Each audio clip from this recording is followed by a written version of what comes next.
आइए समझते हैं कि सीबीआई कैसे जांच करती है, इसके दायरे में कौन कौन लोग आते हैं और कैसे सीबीआई किसी भी बड़े से बड़े मामले को सुलझा लेती है और लोग इससे डरते क्यों हैं, इसके कामकाज का तरीका क्या है। देखिए, जो पुलिस होती है उसका दायरा फिक्स होता है, वो एक राज्य में रहती है, वो दूसरे राज्य में नहीं जा सकती है। यदि किसी दूसरे राज्य में कोई घटना हुई है, उसकी शिकायत किसी दूसरे राज्य में की जाती है तो उसे 0 FIR कहते हैं। यहाँ की पुलिस इस FIR को उस राज्य में ट्रांसफर कर देती है और वो वहां जाके जांच नहीं कर सकती है। जैसे बिहार पुलिस गई थी महाराष्ट्र में, तो महाराष्ट्र में उन्हें जांच करने नहीं दिया गया था। हालांकि ये जांच करने नहीं बल्कि कोऑर्डिनेशन के लिए गए थे कि जो सुराग है, कुछ हमारे पास भी जानकारियां हम आपको दे देते हैं।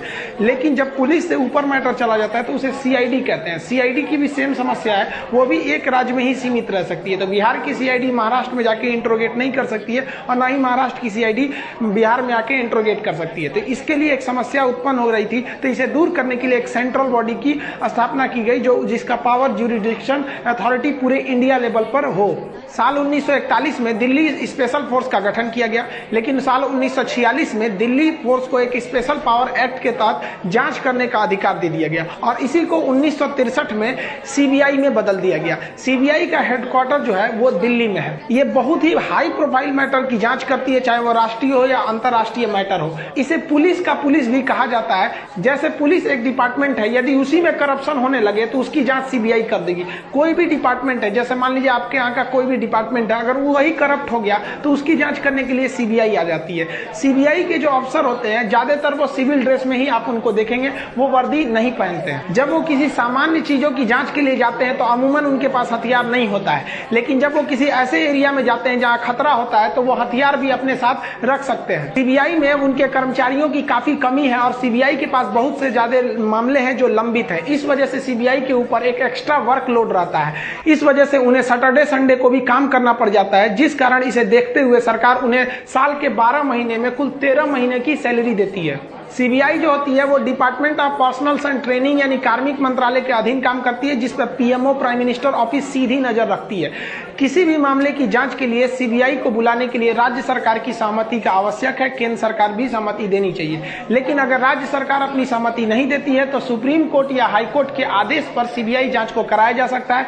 हाई कोर्ट और सुप्रीम कोर्ट CBI से आग्रह नहीं करती है बल्कि आदेश देती है कि आप इस मामले की जांच करें। एक बार जब जांच CBI को मिल जाती है तो CBI का दायरा पूरे हिंदुस्तान में है, ये किसी के अंडर में अब नहीं आएंगे, ये किसी से भी इंट्रोगेट कर सकते हैं। आप देखे होंगे बिहार पुलिस के जब SP जब गए थे विनय तिवारी महाराष्ट्र में, तो इन्हें क्वारंटीन कर दिया गया था, इन्हें कोई भी सहयोग नहीं दिया गया था। लेकिन जब इसी कमांड को अगर CBI अपने हाथ में ले लेती है तो CBI पर किसी भी तरह का कोई दबाव नहीं रहता है, ना ही कोई लोकल MP MLA या मंत्री का कोई दबाव रहता है। अमूमन ऐसा देखा जाता है कि आपका अगर आप पहुंच वाले हैं या फिर आप बहुत ज्यादा रसूख रखते हैं तो पुलिस स्टेशन में आपकी कुछ ज्यादा अच्छे से इंट्रोगेट पुलिस नहीं कर पाती है। लेकिन यह समस्या CBI के पास नहीं रहती है, CBI पर किसी का भी दबाव नहीं रहता है। CBI को यदि अंदेशा हो जाता है कि नहीं, इस मामले में अगर पुलिस डिपार्टमेंट का ही कोई बड़ा से बड़ा अफसर क्यों नहीं संदिग्ध है तो वो उसकी भी जांच कर सकती है। जबकि अगर कोई पुलिस डिपार्टमेंट करेगी तो वो खुद डरती है अपने बड़े अफसर से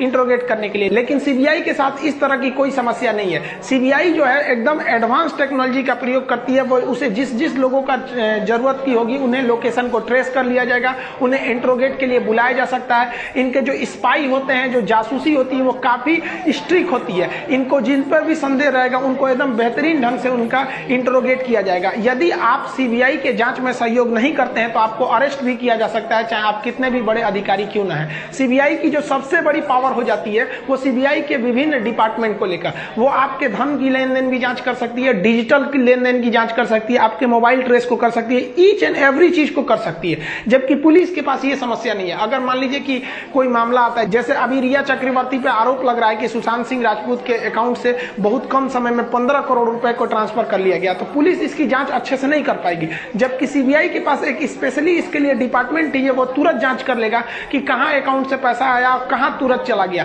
हालांकि इसकी पैसे की जांच के लिए एक बेहतरीन डिपार्टमेंट है, ED इन्फोर्समेंट डायरेक्टरेट प्रवर्तन निदेशालय, ये वित्त मंत्रालय के अधीन ही काम करता है। ये एकदम बारीकी से जांच करता है कि आप पैसे को कहां से कहां लेके गए। अगर उसे डाउट हो जाएगा कि आप पैसे का गलत लेन देन किए हैं तो आपके संपत्ति को ईडी सीज कर सकती है। तो अभी सुशांत सिंह मैटर में ईडी भी प्रवेश कर चुकी है, तो पैसे की लेन देन पे तो पूरी तरह अंकुश लगाया जा सकता है। और साथ ही जब सीबीआई एंट्री कर चुकी है तो हम उम्मीद करते हैं कि इसका एक स्पष्ट और एक निष्पक्ष जांच की रिपोर्ट आएगी। सीबीआई महाराष्ट्र पुलिस पर भी दबाव बनाएगी कि आखिर क्या कारण थे कि आप लोग एफआईआर दायर करने में इतना लेट कर दिए, आखिर क्या कारण था कि बिहार पुलिस को इसमें इनिशिएटिव लेना पड़ा, क्यों आप लोग रिया चक्रवर्ती से उतना अच्छा से पूछताछ नहीं कर पाए, और आखिर क्या कारण बन गई कि एक इंडियन पुलिस ऑफिसर को, एक आईपीएस ऑफिसर को आपको 11 बजे रात को जाकर क्वारंटीन करना पड़ा। हालांकि इन्हें, जैसा कि आप जानते हैं कि जो डीजीपी बिहार है गुप्तेश्वर पांडे, इन्होंने स्पष्ट कहा कि आप एक नॉर्मल नोटिस भी दे देते तो ये अपने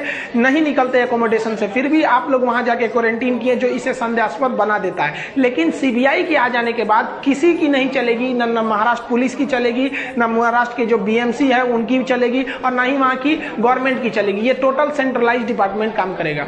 बात करते हैं कि सीबीआई में प्रवेश कैसे लिया जाता है। कोई भी अगर विद्यार्थी चाहता है कि मुझे भी सीबीआई में जाना हो तो उसके लिए उसका ग्रेजुएट होना जरूरी है, और उसके लिए एसएससी का एग्जाम देना होता है जो ग्रेजुएट लेवल पर होता है, जिसे कंबाइंड ग्रेजुएट लेवल सीजीएल कहते हैं। इस एग्जाम के माध्यम से उसे math, reasoning, English, general studies, current affair पे अच्छा पहुंच होना चाहिए, जिसकी वजह से उसे टीयर 1, टीयर 2 पास करने के बाद उसे इंटरव्यू में फाइनली जाना पड़ता है। उसके बाद उसे डिपार्टमेंट दिए जाते हैं, रैंकिंग्स के हिसाब से सीबीआई में आपका सिलेक्शन होता है। इसके अलावा सीबीआई में जाने का एक और रास्ता है जिसे डिप्यूटमेंट कहते हैं। आप किसी राज्य पुलिस में यदि कार्यरत हैं तो आपकी जो परफॉर्मेंस रेट है उसके हिसाब से सीबीआई जो होती है वो राज्य पुलिस से भी कर्मचारियों को सेलेक्ट करके अपने यहाँ भर्ती कर लेती है।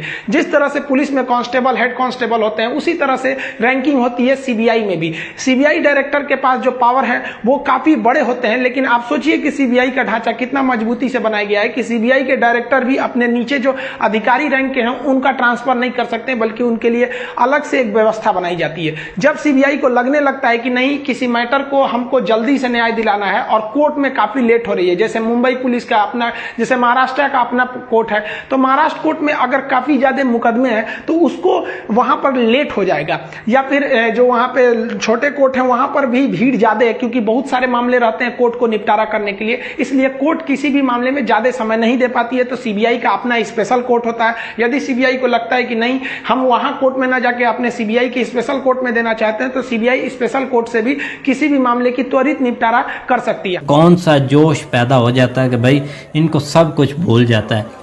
और देख लें कि भाई सही सरप्रशान ने आज बताया कि ये लोग हमारे साथ खेलते हैं।